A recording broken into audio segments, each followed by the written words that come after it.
नमस्कार, आप देख रहे हैं इंडिया 360। मैं हूं पद्मजा जोशी और इस वक्त की बड़ी खबर आ रही है जम्मू और कश्मीर के पूंछ इलाके से, जहां घुसपैठ की एक बड़ी कोशिश नाकाम कर दी गई है। हालांकि इस ऑपरेशन में 2 भारतीय सेना के जवान भी शहीद हो गए हैं। पाकिस्तान की बॉर्डर एक्शन टीम की कवर फायरिंग में आतंकी घुसपैठ करने की कोशिश कर रहे थे। सेना ने एक आतंकी को मार गिराया है, जबकि दूसरा आतंकी जख्मी हुआ है। अभी भी दोनों तरफ से गोलीबारी जारी है।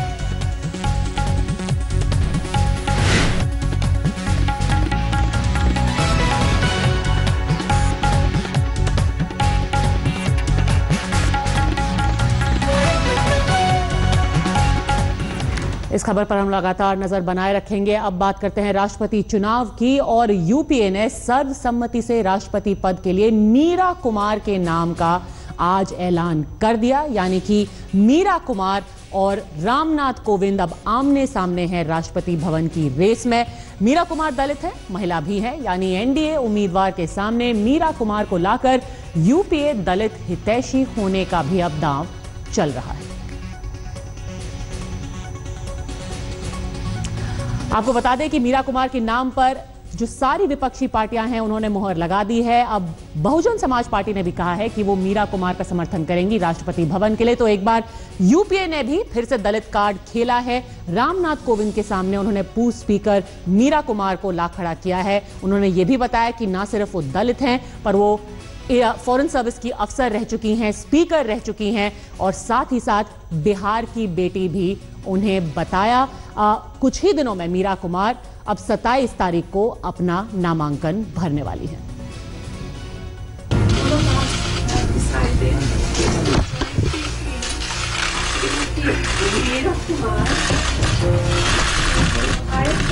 करीब 2 घंटे के मंथन के बाद यूपीए ने अपने राष्ट्रपति उम्मीदवार का नाम बता दिया।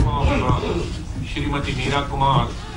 जिस रोज से बीजेपी के अध्यक्ष अमित शाह ने एनडीए की तरफ से राष्ट्रपति के उम्मीदवार के तौर पर रामनाथ कोविंद के नाम का ऐलान किया था, उसी रोज से सियासत में इस सवाल का शोर था कि यूपीए राष्ट्रपति का उम्मीदवार किसे बनाएगी। आखिरकार इस सवाल का जवाब मिल गया। शरद पवार ने मीरा कुमार के नाम का प्रस्ताव रखा और सर्वसम्मति से यूपीए ने उसका समर्थन कर दिया। ऐलान की रस्म अदायगी निभाई सोनिया गांधी ने। Shrimati Meira Kumar, union minister and former Speaker of Lok Sabha, and as a candidate of course for upcoming election for the President of India. दरअसल रामनाथ कोविंद दलित हैं। विपक्ष के सामने ये चुनौती थी कि रामनाथ कोविंद का विरोध कहीं दलित विरोधी की छवि न बना दे, इसलिए वो किसी ऐसे नाम का ऐलान करना चाहते थे जो दलित हो। और मीरा कुमार दलित भी हैं, महिला भी हैं, पूर्व लोकसभा स्पीकर नहीं है, इसलिए रामनाथ कोविंद के सामने मीरा कुमार का नाम रखा गया। यानी देश के सबसे सम्मानित पद के चुनाव को जातिगत दुशाला में लपेट दिया गया है।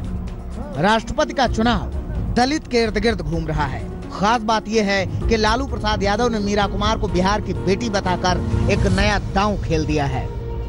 तो हम लोगों ने ये तय किया आज कि बिहार की बेटी, महान नेता, दलितों के महान नेता, देश के जगजीवन राम की बेटी, विदेश से लेकर सब जगह स्पीकर के रूप में काम की है।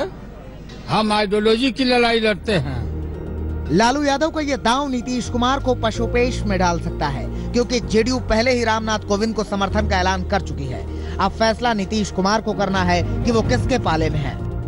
पता नहीं क्या इन लोगों के बीच में क्या हुआ, दिमाग बना है। नीतीश जी हमको फोन किए थे कि मेरी निजी राय है, हम कहीं सब गलती भी मत करिए, ऐतिहासिक गलती मत करिए आप। फिर भी हम अपील करते हैं नीतीश कुमार से कि वो विचार करें अपने। बहरहाल 23 जून को रामनाथ कोविंद पर्चा भरेंगे और 27 जून को मीरा कुमार पर्चा भरेंगी। देश के अगले राष्ट्रपति कौन होंगे, इसका जवाब आंकड़े तो करीब करीब दे ही रहे हैं, मगर इंतजार 17 जुलाई का है, जब मतदान होंगे और 20 जुलाई को परिणाम बताएगा कि देश का राष्ट्रपति कौन होगा। अशोक सिंघल, दिल्ली, आज तक। तो आखिर कौन है मीरा कुमार जो कि अब रामनाथ कोविंद को टक्कर देंगी रायसीना हिल के लिए? वो राष्ट्रपति चुनाव में यूपीए की उम्मीदवार घोषित की गई हैं। ज्यादातर जो विपक्षी पार्टियां हैं उन्होंने उनके नाम पर मुहर लगाई है। वो 15वीं लोकसभा की स्पीकर रह चुकी हैं मीरा कुमार। साथ ही साथ बाबू जगजीवन राम की बेटी हैं। 2009 में वो लोकसभा की पहली महिला स्पीकर चुनी गई थी। आपको ये भी बता दें कि मीरा कुमार का नाम सामने रखते हुए लालू प्रसाद ने आज उनको बिहार की बेटी भी बोला। 8वीं, 11वीं, 12वीं और 14वीं साथ ही साथ 15वीं लोकसभा में वो सांसद रह चुकी हैं। करोल बाग से 8वीं, 11वीं और 12वीं लोकसभा में वो करोल बाग से सांसद रही हैं। 2004 और 2009 में बिहार के सासाराम से उन्हें निर्वाचित किया गया था। 2014 में सासाराम से छेदी पासवान ने उन्हें चुनाव हराया था। 2004 से 2009 के बीच में सामाजिक न्याय और अधिकारिता मंत्री भी रह चुकी हैं। पूर्व उप प्रधानमंत्री जगजीवन राम की बेटी हैं वो, इसीलिए आज उनको लालू प्रसाद ने बिहार की बेटी ही भी बुलाया। और साथ ही साथ नीतीश को उन्होंने एक चैलेंज भी दे दिया कि अगर वो सच में फांसीवादी ताकतों के साथ नहीं खड़ा रहना चाहते हैं, अगर वो सच में सेक्युलर हैं, तो उनको ये नसीहत माननी चाहिए। फासिस्ट ताकतों को दूर करने के लिए हम इकट्ठे हुए थे। अब बात सुनिए, मेरी बात बोलने दीजिए। तो ये सारा चीज जो अब उसमें उनका फैसला है, तो हम लोगों ने ये तय किया आज कि बिहार की बेटी, महान नेता, दलितों के महान नेता, देश के जगजीवन राम की बेटी, विदेश से लेकर सब जगह स्पीकर के रूप में काम की है। हम आइडियोलॉजी की लड़ाई लड़ते हैं, व्यक्ति के सुंदरता पर लड़ाई हम नहीं लड़ते हैं। और आरएसएस सदविजय घोर आरएसएस हैं, जो प्रपोज नाम है बीजेपी का। कोई सलाह नहीं कि हम भी एक पार्टी हैं, हमारा भी वोट है, लेकिन हम लोगों से कोई संपर्क नहीं किया। उल्टा आप देख रहे हो कि क्या क्या ये लोग कर रहे हैं हमको सरेंडर कराने के लिए। और अब लालू जी, आपको ये लगता है कि नीतीश कुमार ने इसकी पहल की थी सोनिया गांधी के सबसे पहले? अब आपको लगता है कि उन्होंने धोखा दिया? आप धोखा दिया नहीं धोखा दिया, नीतीश कुमार जाने। हमारा गठबंधन है, सरकार है हमारी सरकार हमारी चलती रहेगी। चले गए, अब चले गए हैं तो चले गए। फिर भी आज भी अपील किया गया है। अब मैं भी अपील करता हूं, मैं भी जाके पटना अपील करूंगा कि मैडम सोनिया गांधी जी ने, हम कल ही मिलेंगे, अवतारी पार्टी हमने दिया है वहां पर, और हम कि इस पर विचार करिए। ऐतिहासिक भूल नहीं करना चाहिए, गलत नहीं होना चाहिए। गलत निर्णय हो गया है आप लोगों का, तो उस निर्णय पर आप विचार करो। और यहाँ 17 पार्टी, मान लो नीतीश जी नहीं आए तो अजीत सिंह आ गए, अजीत सिंह आए मीटिंग में। मुलाकात होगी लालू प्रसाद और नीतीश कुमार की। क्या लालू नीतीश का मन बदल पाएंगे? कल हम इस खबर पर नजर बनाए रखेंगे। पर मायावती ने क्या कहा इस फैसले के बाद, आइए सुनिए। वैसे आंकड़े तो अभी रामनाथ कोविंद के साथ ही हैं, पर अगर दोनों को हम आमने सामने देखें तो किस तरीके से नंबर हैं दोनों के साथ में, ये आपके सामने है। ज्यादातर पार्टियां फिलहाल एनडीए के खाते में ही हैं, एनडीए के पाले में है, पर यूपीए के साथ है कुल मिलाकर के 17 पार्टियां। अभी भी आरजेडी की कोशिश है कि वो जेडीयू के नंबर अपने साथ, यानी कि मीरा कुमार के साथ ले आए, पर कुल मिलाकर के इस तरह करके आंकड़े हैं। रामनाथ कोविंद फिलहाल कहीं आगे हैं इलेक्टोरल कॉलेज में। जिस तरीके से गिनती की जाती है, जो एमएलएज और एमपीज के वोट पड़ते हैं, अगर सबको जोड़ करके देखा जाए तो जो पार्टियां फिलहाल कोविंद के समर्थन में हैं, अभी वो मीरा कुमार से कहीं आगे लग रहे हैं। आप देख रहे हैं इंडिया 360। सरकारें और प्रशासन महिला सुरक्षा के लिए बड़े बड़े दावे करती रहती है, मगर समय समय पर मन चले इन दावों की धज्जियां उड़ा देते हैं। ऐसी एक खबर है गुड़गांव से, देखिए।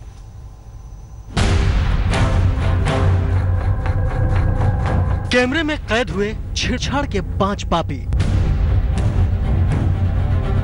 शर्मनाक हरकत की हर तस्वीर सामने है।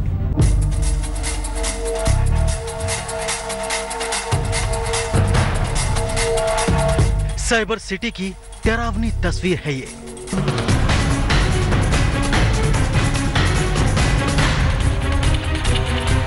मनचले जिन्हें न पुलिस का खौफ है न कानून की चिंता।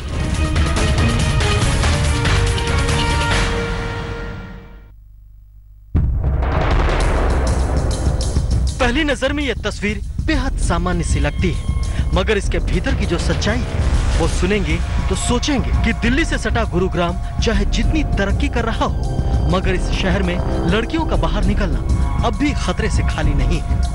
पहले सिलसिलेवार ढंग से तस्वीरें देखिए। तारीख 16 जून 2017, समय रात के 11:06। कैमरे के सामने 5 चेहरे दिख रहे हैं। ये पांचों एक ही दिशा में देख रहे हैं। एकाएक सफेद टी शर्ट और नीली टोपी पहने हुए ये शख्स चलने लगता है। यहीं से ये 2 लड़कियां गुजरती हैं। जी हाँ, इन पांचों की नजर इन्हीं लड़कियों पर थी। लड़कियां यहाँ से जैसे ही गुजरती हैं, ये मनचले उसका पीछा करने लगते हैं। थोड़ी दूर जाकर ये दोनों लड़कियों को घेर लेते हैं और उनके साथ बदतमीजी करते हैं। बेखौफ मनचलों की इस हरकत के बाद लड़कियों ने राई थाना में मामला दर्ज कराया। मामला दर्ज हुआ तो पुलिस हरकत में आई। पुलिस ने अरविंदर नाम के एक शख्स को गिरफ्तार कर लिया है। बाकियों की तलाश चल रही है। 354 की FIR दर्ज की गई थी। इसमें हमने आज की डेट में अर्ली इन द मॉर्निंग रात में एक रविंदर नाम का लड़का है, टैक्सी ड्राइवर, उसको गिरफ्तार किया है। हो सकता है कि पुलिस आरोपियों को गिरफ्तार कर उन्हें सजा दिलवाए, मगर जिस तरह से सरेराह सरेआम लड़कियों से छेड़छाड़ की तस्वीरें सामने आई, वो बताती हैं कि आरोपियों के दिमाग में पुलिस कानून का कोई डर नहीं है। पवन राठी के साथ चिराग गोठी, गुरुग्राम, आज तक। आप देख रहे हैं इंडिया 360। खबर अब मुंबई से सटे कल्याण से, जहां जमीन अधिग्रहण का प्रदर्शन कर रहे ग्रामीणों और पुलिसकर्मियों के बीच जोरदार भिड़ंत हुई। लोगों को शांत करने के लिए पुलिसकर्मियों ने लाठीचार्ज भी किया।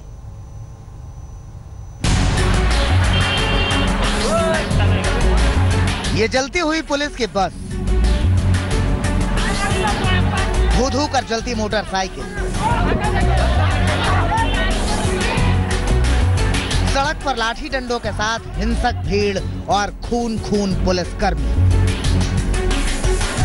ये सारी तस्वीरें उस बवाल की हैं जो मुंबई से सटे कल्याण से महज 6 किलोमीटर दूर नेवली में हुआ है। नेवली में ग्रामीणों और पुलिसकर्मियों के बीच जबरदस्त बवाल हुआ। इस बवाल में कई पुलिसकर्मी घायल हुए हैं। 10 से 12 ग्रामीणों को गंभीर चोटें आई हैं, जिनका अस्पताल में इलाज चल रहा है। मगर यह हंगामा हुआ क्यों? सिलसिलेवार तरीके से समझिए। देखिए, ये कल्याण से महज 6 किलोमीटर की दूरी पर नेवली का इलाका है। इस जमीन को भारतीय नेवी ने अधिग्रहण किया है। महाराष्ट्र सरकार इसी जमीन पर राज्य का तीसरा इंटरनेशनल एयरपोर्ट बनाना चाहती है, इसीलिए जमीन अधिग्रहण की प्रक्रिया शुरू की गई थी। लेकिन ग्रामीण अब अपनी जमीनें वापस चाहते हैं, इसीलिए अधिग्रहण के खिलाफ 17 गांवों के किसान 10 जगहों पर प्रदर्शन कर रहे थे। आरोप है कि प्रदर्शन कर रहे ग्रामीण हिंसक हो गए, जिन्हें काबू में करने के लिए पुलिस ने लाठीचार्ज किया, पैलेट गन भी चलाई। आंदोलन किया था। आंदोलन के बाद में उन लोगों ने हमारे ऊपर लाठीचार्ज की। थोड़े टाइम में उन्होंने हमारे ऊपर गोलियों की भी वर्षा चालू की। पुलिस की इस कार्रवाई से बात और बिगड़ गई और ग्रामीणों ने आगजनी शुरू कर दी। हमारे कुछ ऑफिसर्स इंजर हुए हैं, गांव के कुछ लोगों को भी चोट आई थी, लेकिन ज्यादा इंजरी पुलिस के अधिकारियों को है। उनका बराबर इलाज हो रहा है। हमारे ACP साहब हैं, उनको चोट आई थी, but right now situation is normal, peaceful. Police और ग्रामीणों के बीच टकराव इतना जबरदस्त था कि assistant police commissioner, 2 sub inspector और कुछ कांस्टेबल गंभीर रूप से घायल हुए हैं, जबकि 8 से 10 ग्रामीणों को भी गंभीर चोटें आई हैं। हालात फिलहाल बिगड़े हुए हैं। गांव के लोगों ने 10 जगहों पर यातायात को ब्लॉक किया हुआ है। दिव्येश सिंह, कल्याण, आज तक।